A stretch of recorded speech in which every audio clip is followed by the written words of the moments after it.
Vraiment que la grâce du Seigneur vous localise tous. Au nom précieux de Jésus. Nous sommes encore ce soir ensemble pour bénir le nom du Seigneur pour tous ses bienfaits. Sans la prière, comme nous tous nous le savons, sans la prière, enfant de Dieu, tu ne peux jamais vaincre. La parole nous dit dans Thessaloniciens de prier sans cesse. Avec la prière que nous pouvons vaincre l'ennemi. Et avec la parole de Dieu, nous pouvons vaincre l'ennemi et tous les ruses du diable. Pour cela, je vous invite tous à prier avec moi ce soir, par le nom de Jésus. La parole de Dieu nous dit, dans Deutéronome 14, le verset 15, le thème que j'ai, le mot qui m'a vraiment touché là-bas, dans le verset 15, Deutéronome 14, le verset 15, ce qui m'a vraiment touché, c'est ce que Dieu a demandé.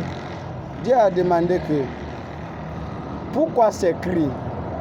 Il a demandé aux enfants d'Israël, pourquoi ces cris?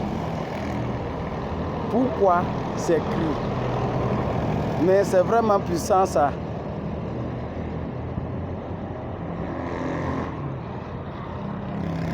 C'est vrai, les enfants d'Israël étaient face à un danger que c'était vraiment la mort. Voilà les ennemis derrière eux. Voilà devant qui est la mer. De gauche à droite, si tu t'amuses, il y a des montagnes, il y a des collines, il y a des trous. C'est une grande forêt que si tu t'amuses, les lions vont te dévorer. Ils ont commencé à crier, tous les enfants d'Israël. C'est là que Dieu a parlé à Moïse de les demander pour voir. Pourquoi tous ces cris? Pourquoi ces cris?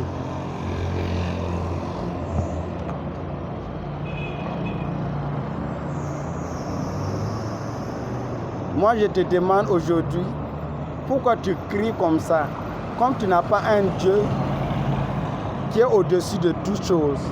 Un Dieu qui est inimaginable et incomparable. La parole de Dieu te demande cette question. C'est vrai, peu importe ta situation, peu importe ta situation pénible, même si on t'avait abandonné, même si on t'a rejeté, même si tu es refoulé au lieu de ton travail, tu as perdu ton boulot, même si tu as perdu quelqu'un de ton proche, même si ta vie est tellement amère, comme la vie de Jabel dans la parole de Dieu, même si tu as passé des difficultés comme Joseph, qui était maltraité par ses frères, comme Daniel, qui était maltraité par les paysans, qui a été accusé par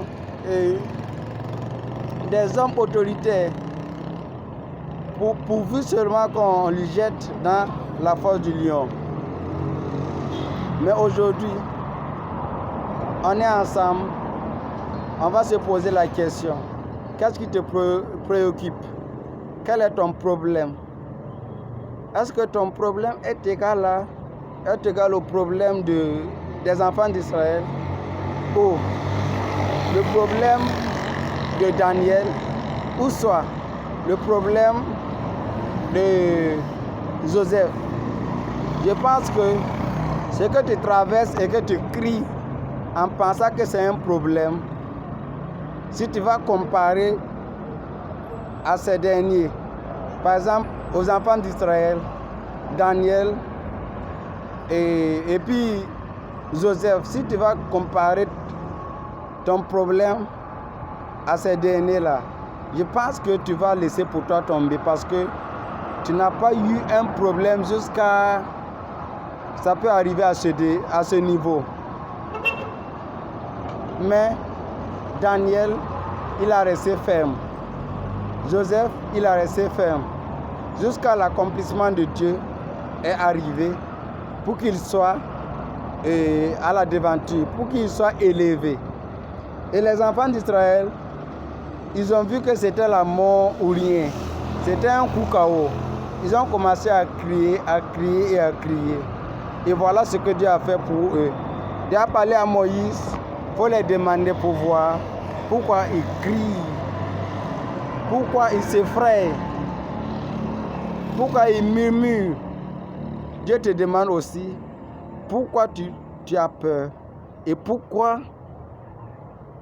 tu te jettes dans la peur, dans la boue de la peur. Pourquoi tu as la crainte que le problème va te bouffer? Pourquoi tu crains l'ennemi, le ruse du diable? Pourquoi tu crains que tu seras emporté par ces problèmes, par ces difficultés? Ne faut pas penser de cela, car tu as un Dieu puissant. Au verset 15, Dieu a demandé pourquoi ce cri. Et il a parlé à Moïse, au serviteur saint de l'Éternel. Il a parlé à Moïse. Moïse, prends ta verge, tu tapes à la main. Il sera divisé et vous allez passer. C'est ce que Moïse a fait. La mer s'est divisée en deux, s'est fendue en deux et les enfants d'Israël ont passé. Pendant que tu te trouves dans les difficultés, pendant que tu te trouves dans les moments difficiles, tu penses que Dieu t'a oublié. Tu penses que les problèmes vont t'emporter. Tu penses que Dieu va t'abandonner. Non, Dieu ne va jamais t'abandonner. Souvent, il passe par ces étapes pour élever d'autres personnes. Souvent, il veut seulement te prouver pour voir est-ce que tu es vraiment fidèle avec lui. Donc pour cela, il ne faut pas t'effrayer. Il faut seulement garder la foi. Seulement rester ferme avec Jésus et voir ce qu'il va faire pour toi. Ah, la parole de Dieu est tellement puissante. Quand Moïse a tapé la main avec sa vierge, la mer s'est fendue à deux et les enfants d'Israël ont commencé à fuir, à passer, traverser maintenant pour s'enfuir. En ce temps que les ennemis suivaient, voilà ce que Dieu a fait. Dieu a permis que les ennemis qui ont suivi pour entrer dans la mer, dès que les enfants d'Israël ont sorti de la mer, Dieu a parlé encore à Moïse de faire la même chose. De la même manière qu'il a tapé la mer pour qu'il se fend en deux, de cette même manière, il a frappé encore la mer et la mer s'est... Comment il a dit ça? L'eau se s'est retrouvée ensemble. Le chemin qui était fendu est disparu. Tout d'un coup, l'eau est devenue... l'eau, comment elle dit ça? Comment arrive la zanga? L'eau les a tout embouffés, étouffés. Excusez-moi pour ce français, mais vous comprenez. L'eau les a tous consumés comme le feu qui consume l'herbe sec. Mais si tu crois avec moi, c'est ce que Dieu va faire pour toi ce soir.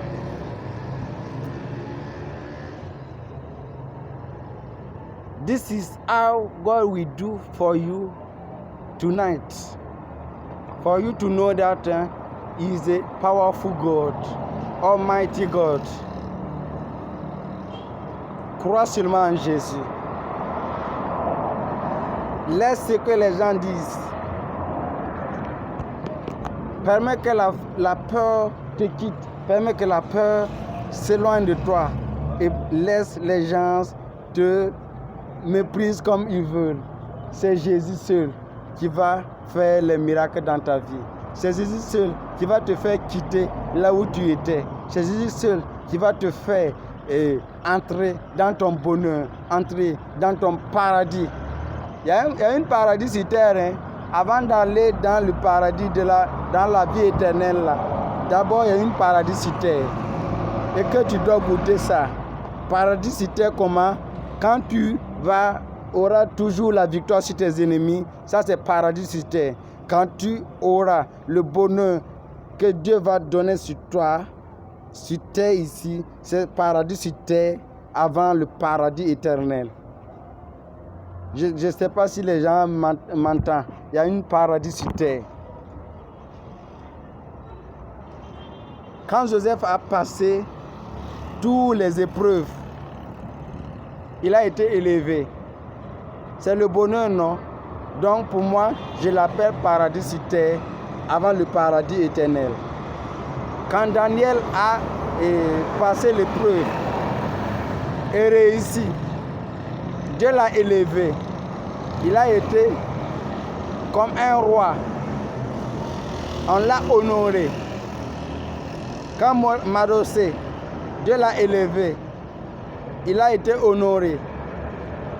C'est comme paradis sur terre selon moi. Avant le paradis éternel. Mais toi aussi, moi et toi, Dieu peut nous faire passer le paradis sur terre avant le paradis éternel. Si tu le crois avec moi. Excuse-moi, mon français est un peu bizarre. Je n'ai pas fait trop l'école. C'est le français un peu que j'ai ramassé. Donc ce n'est pas trop comme ça. Mais si tu peux m'entendre et si tu peux croire à la parole de Dieu, il faut croire que dès maintenant, Dieu fera des miracles dans ta vie. Que dès maintenant, Dieu fera des produits dans ta vie. Que dès maintenant, Dieu changera ton histoire. Comme le chant disait, qu'il a changé mon histoire. Jésus a changé mon histoire. Il changera ton histoire. Dieu va réaliser tes rêves, tes projets.